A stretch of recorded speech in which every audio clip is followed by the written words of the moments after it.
The parable of the talents, why Jesus hates social justice and equity. If there is one term that is quite prominent today is the term social justice or the word equity, and quite so in Western colleges where people are willing to jump on the bandwagon without actually thinking. But in this video, as we study the parable of the talents as related by Jesus, we'll get to understand why, one, Jesus actually hates the concept of social justice and equity. Two, we're also going to understand why when government take the path of social justice and equity, their number one objective is to eliminate or get God out of the picture. I mean, it's justice, and scripture is full of verses of God advocating for justice, whether it's for the widow, for the orphan, for the poor. But you see, that's where it gets tricky, because the social in social justice is very different from the original concept of justice as we see in scripture. So make sure you watch till the end as we unfold why social justice is literally the stepping stone for the Antichrist,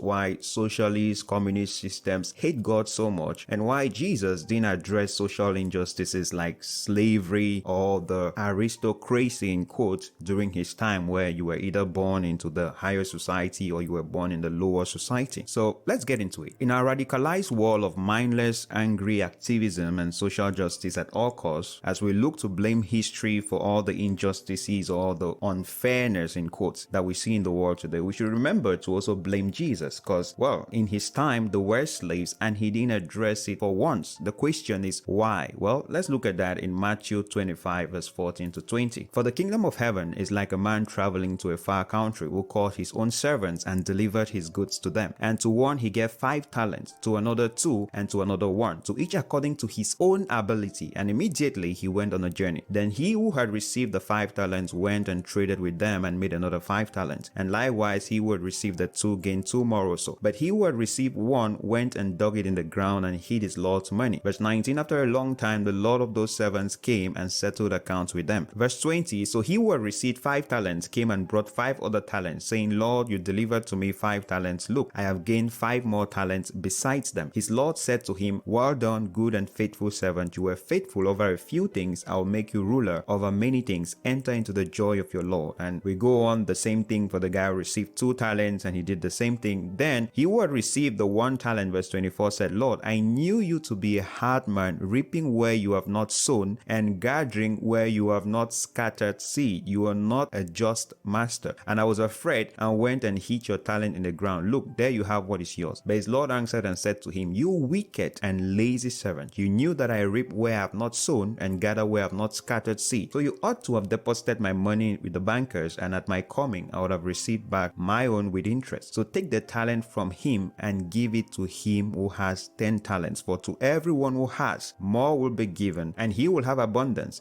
But from him who does not have, even what he has will be taken away. And cast the unprofitable servant into the outer darkness. There will be weeping and gnashing of teeth. Obviously, that rings a lot of bells and a lot of red flags for the concept of social justice that is based on a society of fairness, where every single group gets the same opportunities, the same resources. But here the master says, Jesus telling us, each one received according to their ability. So that is the first misconception that we must understand when we are dealing with God's principles and his creation. Social justice today being based on the concept that a just society cannot exist until all identity groups have parity with the others. I mean, in such a system where we do not judge people based upon their individual actions, but rather we judge them as a group. So the world is interpreted in function of groups, the groups of the oppressed and the groups of the oppressor. And so people get this feeling of moral purity or moral superiority when they bring down the oppressor, at least according to them, while trying to raise the oppressed. Never for once asking the question, what do the individuals want, or what can the individual handle? But Jesus is telling us that God functions with us as individuals and also relates to us based on our individual capacity. Now pay close attention, because this might sound trivial, but it's critical, because the first step to dehumanize a person is to eliminate their individuality and see them just as a part of a group. And that is why the ultimate result in societies that pursued at all costs social justice, socialism, communism is mass genocide. It's easy to wipe out a bunch of people if they are just numbers on a spreadsheet, or they are just a certain certain group or a certain clan or a certain race. You can't relate to the individual people, their individual interests or desires or passions. So many young people have been deceived into identifying with groups or a race or a clan instead of identifying with themselves as an individual, because God doesn't call groups, God doesn't relate to us as groups or members of a clan. He says, I knew you, I formed you personally in your mother's womb, I knew you, I had an intentional purpose for you. So to make it easy to control people and control their destinies, which is something which only God has the legal right and authority as creator to do, we have to automatically eliminate and ban the idea or the concept of God, which is what we have seen in every communist society and also in the US starting from the 70s. So when the concept of social justice or a social justice warrior for that matter looks at Matthew 25:14 downwards, what they see is a servant who wasn't treated fairly, a servant who was marginalized. They didn't have the same opportunity. They can argue they probably did not make anything out of their one talent because it was just one talent. They can argue if they had the same opportunities like the person who had 5 talents, then they may have done something out of their lives. But that is not God's interest. The next lesson we learn from this scripture is that God is not interested in what you have as much as what you do with what you have. Even if you won't do much with what you have, as the master said, well, you may not have been interested in investing the one talent, at least you could still have placed it where it would create returns, meaning you could have handed it over to someone else. So if you feel that the resources you have are not enough and you're not contented with them, the question God is asking you is, well, give it to another person, because there are people who have even lesser resources and they can make something out of that. And that brings us to why Jesus never addressed the industry of slavery during his time on earth, because that is the same concept. Even what the Apostle Paul said, if you're called a slave, your objective is not to be free from slavery. Your objective is to fulfill the potential of Christ in you, whether you're in chains or whether you're not in chains. If the opportunities and resources that life has thrown at you is just one talent, God's expectation is not that you set out for emotional and political demagoguery trying to advocate and whine for why you needed more resources, but rather you should do something first with that one talent, because that is what you're going to give an account on. So God's outlook is not what you have or what you don't have, but what have you done with the little you have. The next important lesson that we remember here is that Jesus treated this servant in verse 26 as a wicked and a lazy servant, and that is the same term he used in Matthew 21 when he was talking about the wicked vine dressers who tried to take over the vineyard of their master by killing his servants and even his son. So by God's word, it is a great wickedness for us to move away from playing our role and making the most with the resources that he has given us to try to challenge his authority or even usurp his authority in the name that we think we can even or balance the skills. And that brings us precisely to the idea or the concept of the Antichrist behind the whole social justice idea. Because for you to bring down the oppressor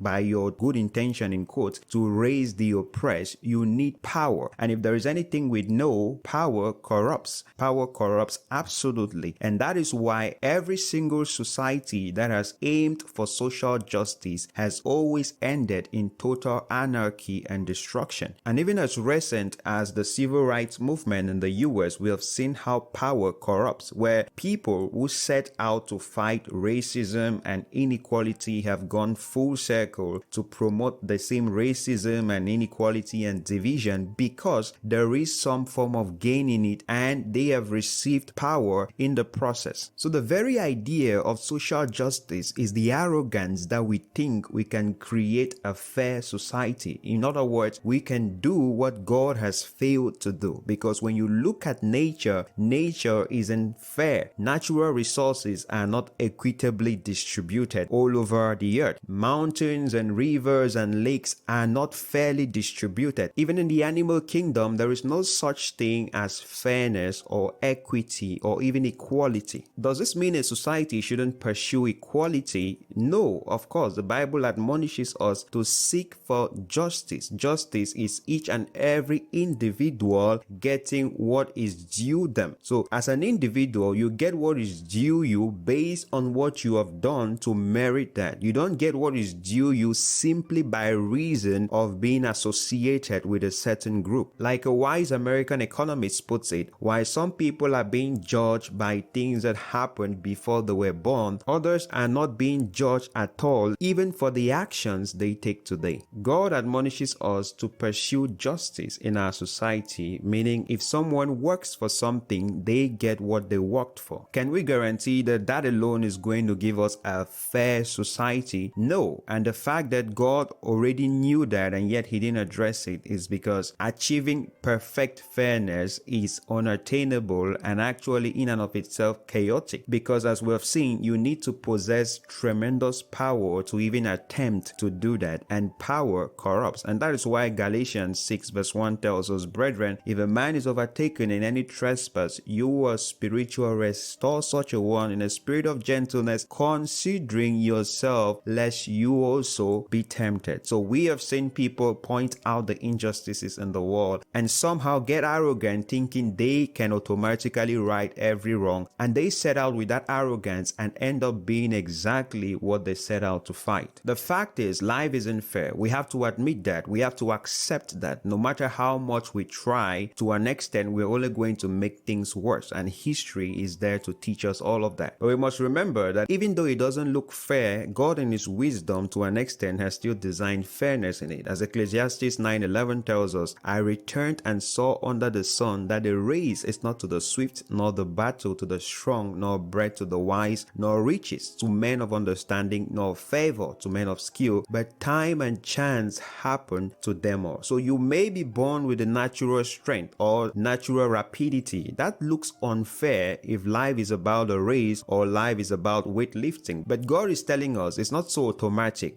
Time and chance happens to them all. And the only way you can take advantage of time and chance is that you stop whining about what you don't have and start making the most out of what you have, so that when time and chance present itself, you are actually ready. And so the servant with 2 talents ended up with 4 talents, and likewise the servant with 5 talents, because when time and chance presented itself, they didn't whine, they made the most out of it, and they received a greater honor and greater glory. So God's question to you today is not what has society done for you. The question is, what have you done with the resources he has given you? The ability, the talents, the brain, the gifts, everything that God has given you as potential. What are you doing with it? The moment you start doing something with that, that is when God is interested in your situation. God doesn't care about who has more than you do. What he's interested in is, what have you done with what he has given you? If you enjoyed the video, please give it a thumbs up and let me know what you think about this in the comments below. Do you agree with the idea of social justice, or you think we should stick to justice and let God be God? The things we cannot change, we cannot handle, we should acknowledge our own limitations, or we should go right ahead and play God and see how it goes? Well, history has already told us how it's going to go. Please, a big shout out to our Patreons for supporting this channel. You too can do the same. The link is down below. Thank you so much for watching, and until the next video, stay blessed.